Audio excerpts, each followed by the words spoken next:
Est-ce que toi aussi tu connais une personne qui est toujours prête à aider les autres, mais jamais à s'aider elle-même? Et si je te disais que ça, c'était pas de la générosité? Peut-être que c'est toi, peut-être que c'est une autre personne. En tout cas, reste bien jusqu'au bout de cette vidéo pour découvrir ce qui se cache derrière.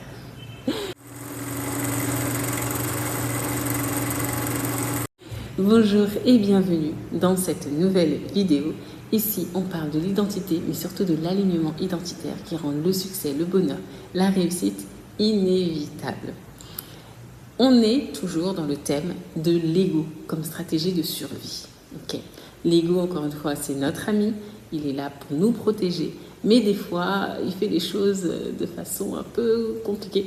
Et le but, c'est vraiment de comprendre les mécanismes pour pouvoir agir dessus et s'aligner pour avoir une vie qui nous correspond et qui correspond aux objectifs que l'on veut atteindre. Donc là, ici, on est toujours dans l'ego, mais on passe à l'ego du sauveur. L'ego du sauveur, c'est quoi? C'est cette personne que tu connais peut-être, qui est toujours là pour les gens, qui répond à n'importe quelle heure, qui est toujours prête à dépanner au détriment peut-être même de ses besoins, qui, bref, est toujours là dans le don pour l'autre.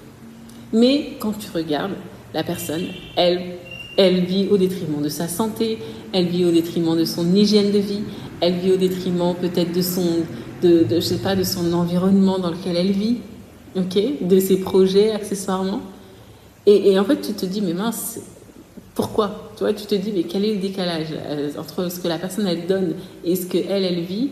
On peut appeler ça l'humilité, on peut appeler ça ce qu'on veut, mais il y a quand même un décalage, Ou alors, tu as le type de personne, souvent au milieu professionnel, une collègue qui est toujours là pour aider les gens. Dès que tu lui demandes quoi que ce soit, elle est là, elle t'aide. Mais en retour, quand il s'agit, elle, de demander de l'aide parce qu'elle a besoin, elle ne sait pas faire. Et ça aussi, c'est un problème. Parce que sache que, demander de l'aide, c'est une composante de l'estime de soi. Donc, si tu ne sais pas demander de l'aide, ça veut dire que tu ne t'estimes pas à ta juste valeur, tu ne t'estimes pas mériter cette aide. Mais pour reprendre l'exemple de ces personnes-là qui sont vraiment dans le don d'elles-mêmes, en réalité, elles donnent, mais elles ne donnent pas forcément juste pour donner. Elles donnent pour être aimées, pour être reconnues, pour être appréciées des gens. Parce qu'elles ont une estime d'elles-mêmes qui n'est pas forcément au top. Et aider pour obtenir quelque chose inconsciemment derrière, ce n'est pas vraiment de l'aide, en vrai. Parce que tu ne fais pas les choses pour toi, tu ne fais pas les choses spontanément, tu les fais avec une réflexion derrière. Et dès lors qu'on n'est pas dans du don spontané, dès lors qu'on fait quelque chose pour obtenir quelque chose derrière, eh bien, c'est comme s'il y a manipulation. Voilà, c'est pour ça qu'on parle de faux humanitaire, parce que c'est du don, mais c'est du don qui est conditionné. Conditionné à quoi? D'un côté, tout le monde est content en fait. D'un côté, on a quelqu'un qui donne, un sauveur. D'autre côté, on a, entre guillemets, une victime, quelqu'un qui a besoin de cette aide-là, donc qui va la remercier et qui va la louer. Et après, ce qui se passe, c'est que le vice de ça, c'est que cette personne-là peut même devenir persécuteur. Persécuteur dans le sens où tu vas toujours chercher à avoir le retour des gens, l'admiration des gens, l'acceptation des gens. Donc, tu vas utiliser les gens pour pouvoir évoluer.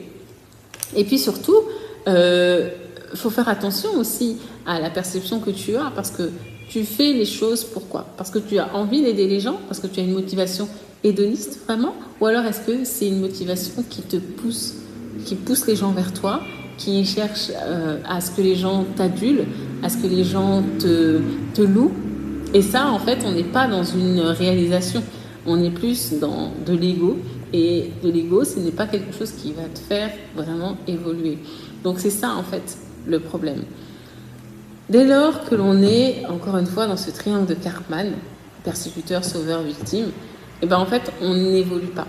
Ce triangle-là, il renvoie à des blessures, d'accord? Soit une blessure, dans le cadre du sauveur, c'est soit une blessure de rejet ou d'abandon. Mais dans tous les cas, c'est toujours une problématique parce que Tu n'es pas là pour tes blessures, tu es là pour évoluer, tu es là pour progresser. Donc, finalement, la question qu'il faut que tu te poses, c'est de quoi est-ce que tu as besoin pour pouvoir évoluer. Oui, tu aimes donner aux gens, mais il faut savoir aussi que tu ne peux donner que ce que tu as. Tu ne peux pas donner quelque chose que tu n'as pas. Donc, si tu vis à crédit de ta vie, si tes projets n'évoluent pas, si tu donnes beaucoup aux gens, mais que tu as une mauvaise hygiène de vie, que tu ne prends pas soin de toi, tu risques de tomber malade. Et dans ces cas-là, si tu tombes malade et que tu n'es pas en capacité d'aider les gens, bah, tu auras tout perdu. Tu comprends? Et puis, c'est aussi le fait de savoir se donner d'abord à soi pour pouvoir donner aux autres, donner le surplus aux autres. Et ça aussi, c'est extrêmement important parce que bien souvent, on voit des gens qui disent « voilà, j'aime bien aider les gens ».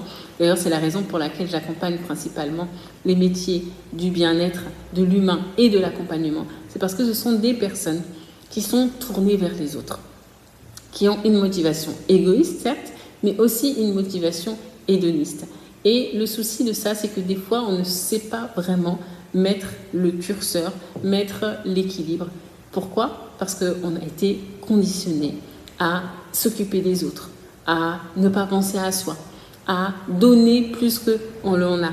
Sauf que ça porte toujours un déséquilibre. C'est inéluctable. Forcément, à un moment ou à un autre, il y aura un déséquilibre. Encore une fois, soit tu vas attendre des gens qu'ils réagissent d'une certaine manière, alors que les gens, finalement, ils sont libres. Quand tu leur offres un cadeau, ils sont libres de l'accepter ou pas, et ils sont libres de donner comme ils le veulent. Et puis toi, surtout, tu ne vas pas donner librement, tu ne vas pas donner de façon désintéressée. Tu vas toujours être dans ce rapport-là de déséquilibre, tu vois. Donc là, l'idée, c'est vraiment de pouvoir te recentrer. De pouvoir te recentrer pour te dire, pour pouvoir faire ce que j'ai à faire, si je veux mener une entreprise, d'accord? Encore une fois, j'ai l'ambition de mener un projet. C'est quelque chose qui me passionne, qui fait vraiment partie de mon ADN. Et je veux justement mettre en place des choses pour pouvoir y arriver.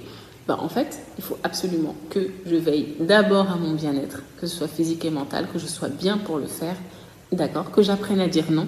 Si je ne peux pas ou s'il est tard, eh bien, personne ne peut me reprocher de dormir à minuit, par exemple. Ensuite, que j'ai un mindset qui soit tourné vers l'atteinte de mes objectifs et qui ne soit pas un mindset qui est tourné vers la peur, que ce soit vraiment de la confiance que je mette dans mes projets pour pouvoir avancer, pour pouvoir continuer à aider les gens et pour pouvoir aussi accepter de l'aide. Parce que c'est donnant-donnant. Je ne peux pas donner quelque chose que moi-même, je ne sais pas recevoir. D'accord? C'est la loi de l'équilibre.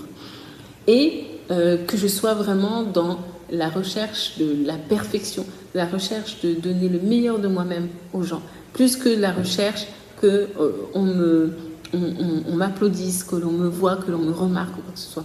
Ça, ce sont des choses qui ne te feront pas avancer, évoluer, performer dans le long terme. Et pour cela, bien sûr, c'est qui tu es vraiment. Qui tu es vraiment, que tu puisses t'évaluer à ta juste valeur, que tu puisses t'accepter envers et contre tout, et faire en sorte que tu puisses prendre conscience que finalement tu appartiens déjà à une famille, à un groupe, et que c'est ok, que tu es suffisante dedans, tu vois. Donc ça, c'est vraiment important. Que tu puisses prendre conscience de ce que tu as à donner, prendre conscience de tes valeurs, prendre conscience de tes compétences, d'accord? Prendre conscience de vraiment ce que tu vas pouvoir apporter chez les gens, la valeur perçue chez toi comme chez les gens, pour que les gens aient confiance en toi, tu vois.